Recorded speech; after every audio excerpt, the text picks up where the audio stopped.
The West was a land of silence, where the wind carried more secrets than voices, and the dust clung to men like memories they could not shake away.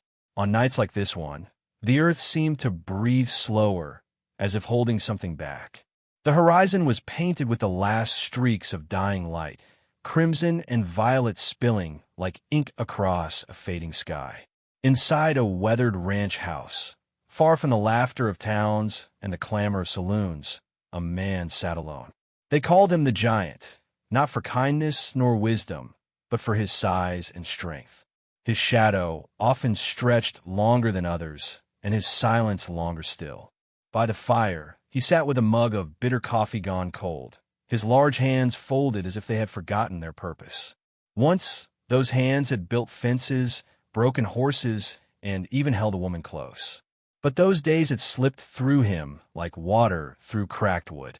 Now, the world only remembered his anger, the fights he'd won, the men he'd frightened. The fire popped, sending a lone spark toward the low-beamed ceiling. He didn't stir. Not until it came, the sound. A knock. So small, it seemed a mistake of the wind. But then again, a second knock, timid and uneven. The rancher rose, boots scraping the wooden floor, his frame filling the doorway as he pulled it open. There she stood, a little girl, no more than 8 years of age. Barefoot, dust clung to her cheeks, and her dress was torn at the hem. Her eyes, wide as the moon itself, shivered with fear and desperation. Her hands trembled at her sides. She lifted her face to the shadow of the Giant and whispered in a voice that carried no weight but all the sorrow of the world. "They've beaten my mama. She is dying." For a long moment, silence pressed between them. The rancher's breath caught against his chest, heavy and unsure. He had heard many things in his life. Curses spat, threats whispered, drunken laughter echoing from saloons, but never words like these. Not at his door. The girl swayed as if the night itself might swallow her. Instinct, not thought, moved the rancher's hand. He steadied her shoulder gently, a hand built for breaking, now holding something so fragile it might slip away. "Where is she?" he asked, his voice low, more gravel than sound. Her finger lifted toward the darkened hills, where the sky bled into earth and shadows swallowed the ridges. She did not say more. She didn't need to. Her eyes were the map, her tears the compass. The rancher grabbed his coat, slung his hat low, and with one motion lifted the girl into his arms. She weighed almost nothing, a bundle of bones and trembling breath. He set her on his horse and swung into the saddle beside her. The old stallion, restless from long nights without purpose, seemed to sense urgency and carried them swiftly into the open night. The land stretched wide and hollow, quiet but for the steady beat of hooves against hardened earth. Coyotes yipped faintly in the distance, their cries carried on the cold air. Above them, stars began to pierce the heavens, one by one, watching as witnesses to a journey neither the man nor the child would ever forget. She guided him with small gestures, a tug of his sleeve, a tilt of her head. Not once did she speak again, as though words themselves were too heavy to carry. At last, in a shallow canyon where brush gathered like forgotten whispers, they found her, the woman. She lay against a broken log, half shielded by the branches above. Her body was marked by cruelty, bruises black and swollen along her arms, lips cracked, hair tangled with dirt and blood. Yet even in such ruin, she carried a strength that seemed carved into her. She was not fragile glass, but weathered oak, bent, scarred, yet unbroken at the core. The rancher dismounted, his boots crunching softly on the earth. He crouched beside her, lifting her head with rough care. Her breath was shallow, each exhale trembling like a candle's last flicker. Her eyes opened, and for a heartbeat they met his. In them, he saw neither fear nor plea, only exhaustion, and behind it, the faint ember of a will that refused to die. "We have to take her," the girl whispered, her first words since the door. "Please, mister." The rancher nodded once. He gathered the woman into his arms, her weight far less than her spirit deserved. She winced faintly, a sound more felt than heard. Carefully, he placed her across his saddle, steadying her fragile body against him as the girl clutched her mother's hand. The stallion carried the three of them back through the night. Each hoofbeat echoed like a promise. By the time they reached the ranch house, the fire had burned low. He laid the woman gently upon his bed, a place that had known only loneliness for too long. He lit lamps, brought water, tore linen into strips, and worked with clumsy, oversized hands to clean her wounds. The girl never left her mother's side, her tiny fingers brushing strands of hair from the woman's pale face. For hours, the giant worked in silence, guided by instinct and the stubborn refusal to let another soul slip into the dark while he stood guard. At last, the woman's breathing steadied, though faintly. Exhaustion dragged at his own bones, yet he remained awake, seated in a chair by the bedside. Outside, coyotes quieted. The world fell still. The girl curled at the foot of the bed, clutching a worn doll no one had noticed before, her eyes finally closing in restless sleep. And the rancher sat alone, his gaze flickering between the mother and child. He had opened his door to desperation, but something else had walked in, something that unsettled the quiet walls of his life, stirring an ache he hadn't felt in years. Still, unease remained, for in the distance, beyond the circle of lamplight, shadows moved in the hills. The men who had beaten her, whoever they were, had not finished their cruelty. But for this night, under his roof, the woman and her child would know safety. The giant rancher leaned back, the firelight painting his face in shades of ember and ash. And though he told himself he was merely helping strangers, something deep within whispered otherwise. Something had shifted. A new story had begun. The dawn came slowly, washing the land with pale light, as if the sun itself hesitated to rise on such broken lives. The hills lay quiet, their edges softened by morning mist. The rancher had not slept. He sat heavy in his chair, hat tipped low, though his eyes never closed. The woman stirred first, her breath uneven, her body caught between pain and the stubborn will to live. The girl, still curled like a kitten at her feet, blinked awake and looked up to him with eyes that seemed too old for her small face. She did not ask if her mother would live. Children in the West rarely wasted breath on questions they already feared the answers to. Instead, she simply reached for her mother's hand, and the rancher, with a quiet nod, poured water into a tin cup. His hands, those hands made for roping, breaking, and sometimes hurting, trembled slightly as he pressed the rim to the woman's lips. She drank, though only a little, and in that small act, something shifted in the room. For the first time in years, the giant felt as though his strength had found a purpose beyond himself. Days bled into one another. The woman healed slowly under his roof. The girl, light-footed and tireless, moved about the ranch as though she had always belonged. She fetched water, carried wood too heavy for her size, and hummed songs too soft for the cruel world outside. The rancher worked in silence, but each time he returned from the fields, the sight of them in his home unsettled him. A woman at his table, a child's laughter spilling into corners where only silence had lived. He told himself he tolerated it only until she was well enough to leave.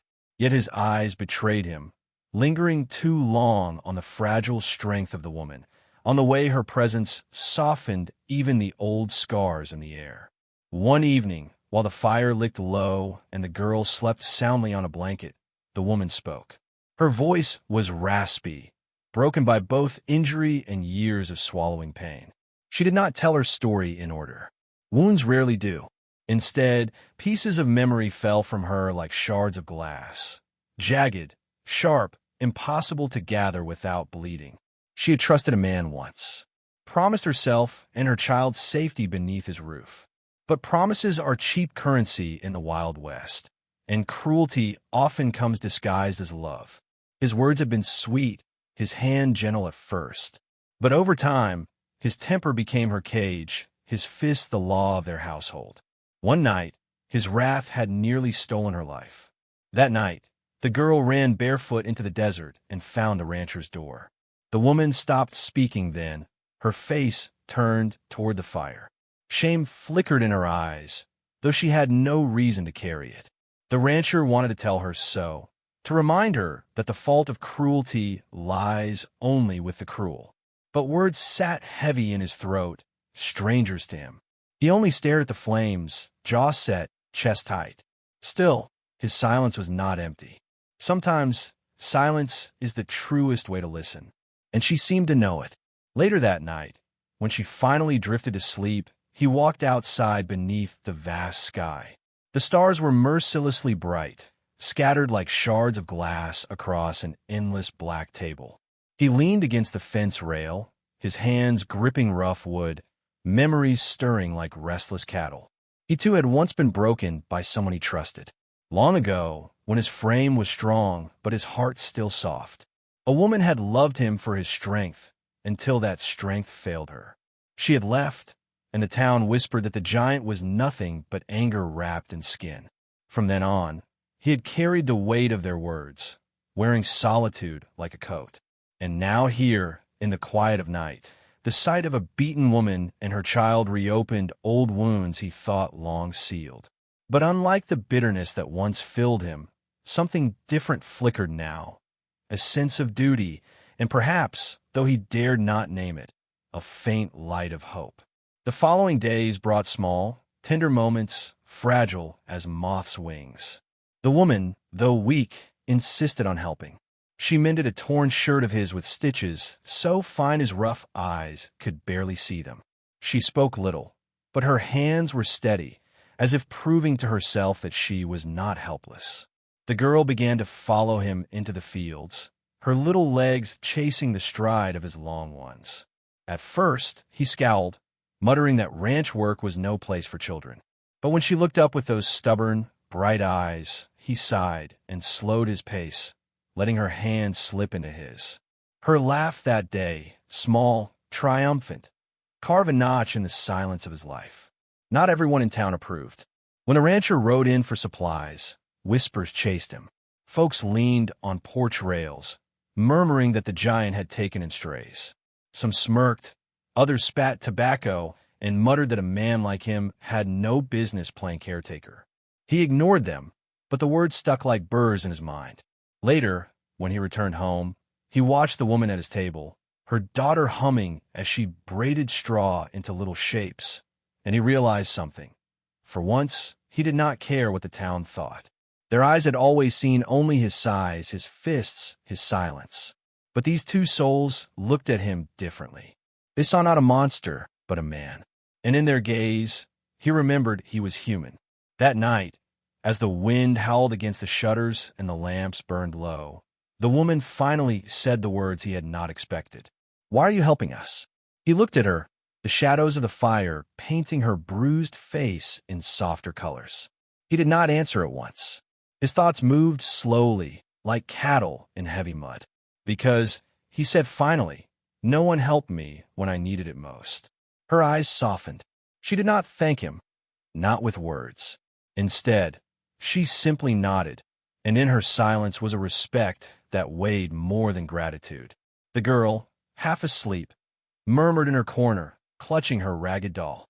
The rancher watched her, his chest tightening at the thought of what she had seen, what she had endured.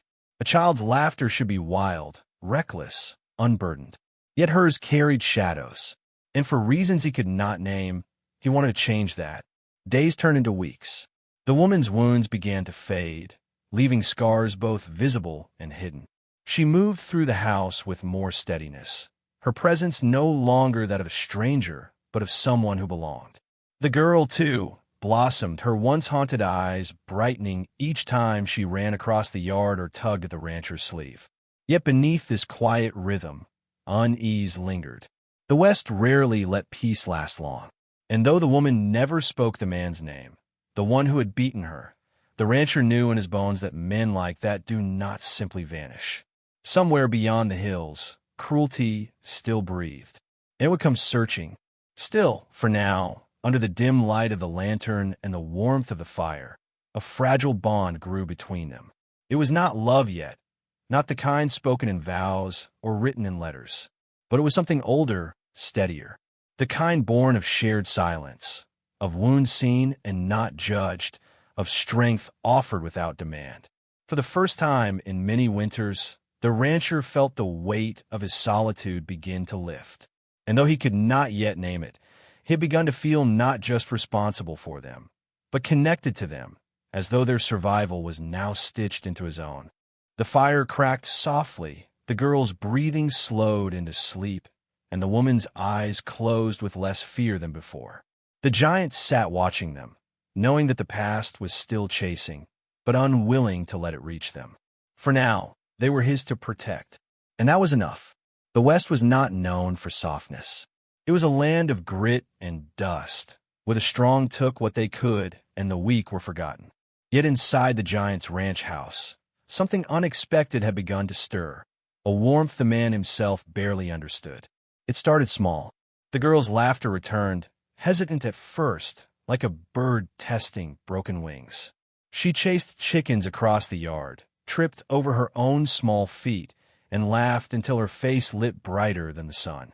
The sound filled the empty corners of the rancher's home, chasing out the ghosts that had lingered there for years. At night, she begged for stories, curling by the fire with her ragged doll. The rancher, unused to words beyond necessity, fumbled through tales of horses he had tamed, rivers he had crossed, storms he had outrun. His voice, deep and gravelly, turned softer as her eyelids drooped and her breathing slowed. The woman would watch from her place by the hearth, eyes glistening not from sorrow, but from something gentler, gratitude, perhaps, or the relief of seeing her child be a child again. The woman, too, began to weave herself into the life of the ranch. She rose early, her strength returning little by little, and helped prepare meals. Her hands were delicate but steady, stitching torn saddlebags, patching shirts worn thin by years of labor. Once, she stood beside him in the field, trying to lift a bucket far too heavy for her recovering body. He stepped forward, his large hands brushing hers as he took it with ease. "You don't have to," he muttered. She held his gaze, her voice quiet but firm. "I need to." He said nothing more, but something in his chest shifted, as if her determination had reached into his own hollow places and lit a spark. The townsfolk continued to whisper.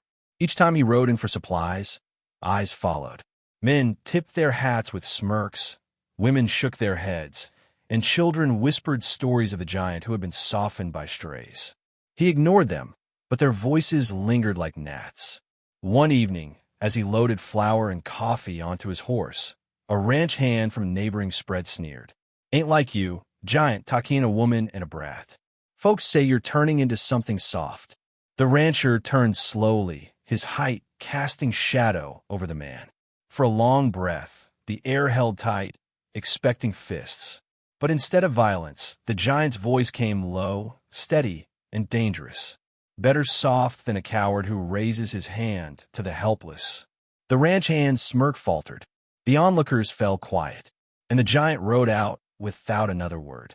That night, when he returned to the ranch, the woman noticed the tension in his shoulders, the tightness in his jaw.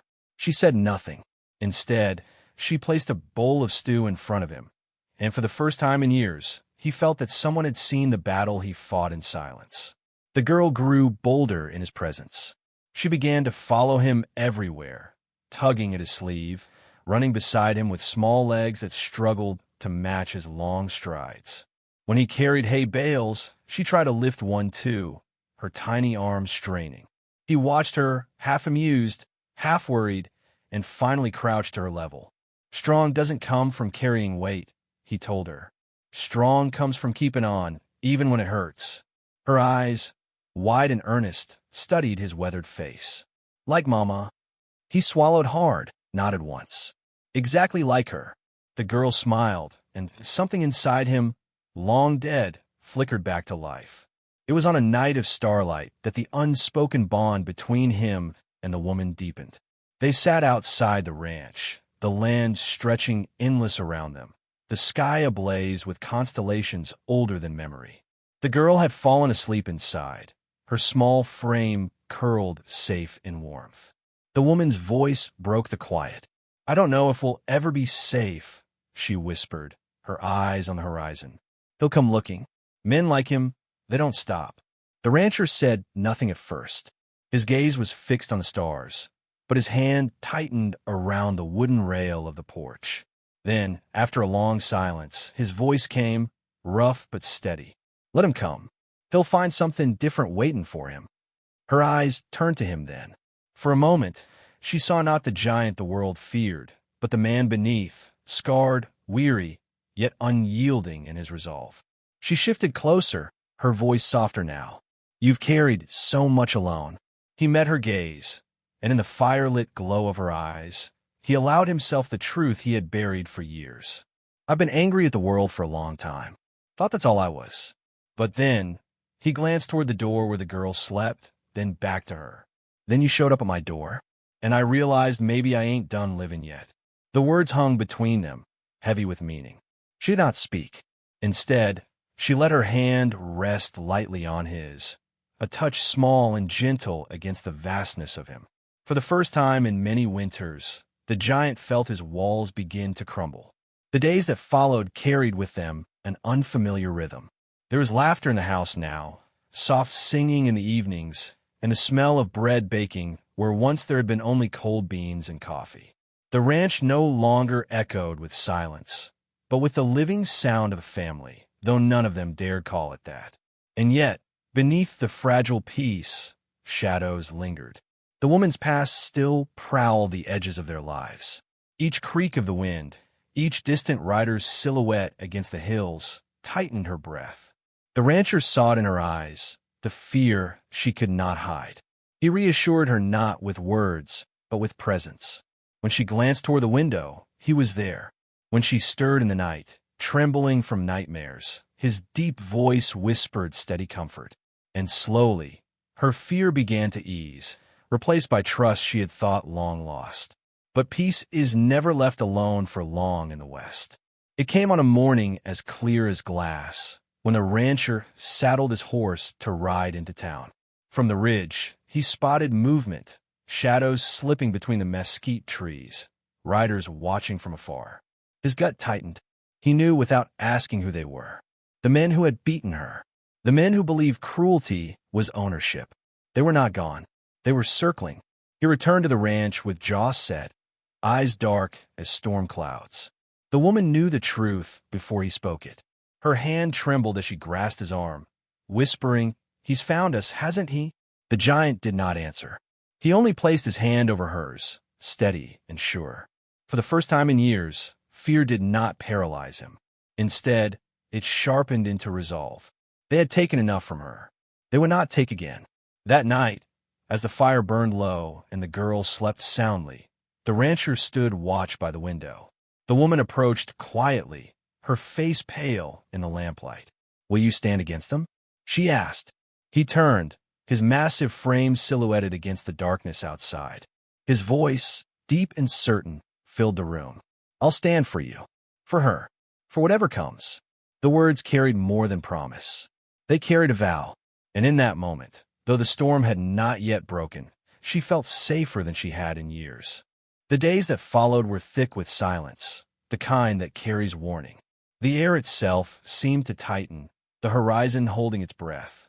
The rancher felt it in his bones. The woman felt it in her chest. Even the little girl, though she tried to laugh and play, carried a shadow behind her smile. They were waiting. And then, one evening, as the last light of the sun bled into the desert sky, the waiting ended. Dust rose from the hills. 5 riders, black silhouettes against the fire of the setting sun. They came slow, deliberate, as men do when they know fear already walks ahead of them. The woman saw them first from a porch. Her breath caught, her body trembling like a deer cornered. She whispered only one word. "Him." The giant stepped forward, his figure blocking her view of the riders.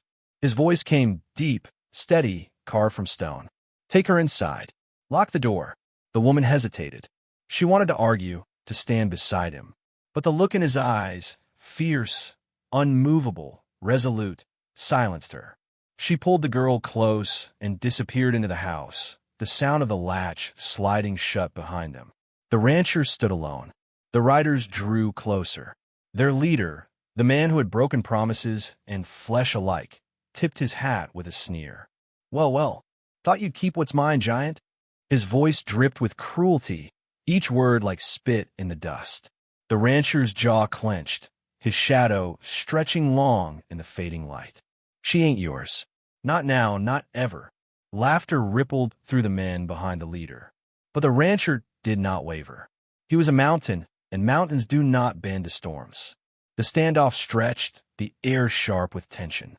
The riders circled, their horses restless, sensing the clash to come. Inside the house, the woman clutched her daughter, whispering prayers she had not spoken in years. The girl pressed her small hand against the window, watching the figure of the giant who stood like a wall against the darkness. And then it began. The leader dismounted, spitting into the dirt. "Move aside, or I'll put you down where you stand." The giant's voice came low, steady, like thunder rolling over distant plains. "Try." The man lunged. The fight was not quick, nor was it clean. It was the clash of two lives forged in hardship. Fists in fury, boots grinding into dust, the crack of bone against flesh. The other men cheered their leader on, circling like vultures, but none dared step in. For though the leader was cruel, the giant was something greater. He was a man who finally fought not for himself, but for those he had chosen to protect. Each strike he took only fed the fire in him. Each bruise he gave back carried the weight of all the nights the woman had suffered, all the tears the child had shed. At last, with a roar that shook the silence, he lifted the man and threw him to the earth. The dust rose, the ground trembling with the force. The leader gasped, broken and beaten, his cruelty shattered beneath the weight of the giant's fury. The other riders froze. They saw in the rancher's eyes not anger, but something far more dangerous, conviction. Slowly, one by one, they turned their horses, shame heavy in their shoulders. None dared face him. They rode off into the fading night, leaving their leader in the dirt, coughing like a snake without fangs. The rancher loomed over him, chest heaving. His fist trembled, but he did not strike again. Instead, he spoke in a voice colder than steel. "If you ever come near them again, you won't crawl away." And with that, he let the man go. Broken, humiliated, the leader staggered to his horse and disappeared into the darkness. The land grew quiet once more. The door creaked open. The woman stepped out first, her daughter clutching her skirt. Her eyes searched him, fear still trembling in them. But then, slowly, relief softened her face. She walked closer, each step hesitant, until she stood before him. He was bruised, blood on his lip, dust clinging to his coat. Yet in her eyes, he was not a beast, not a giant feared by townsfolk. He was a protector, a man who had stood between her and the storm. Her hand lifted, trembling, and touched his cheek.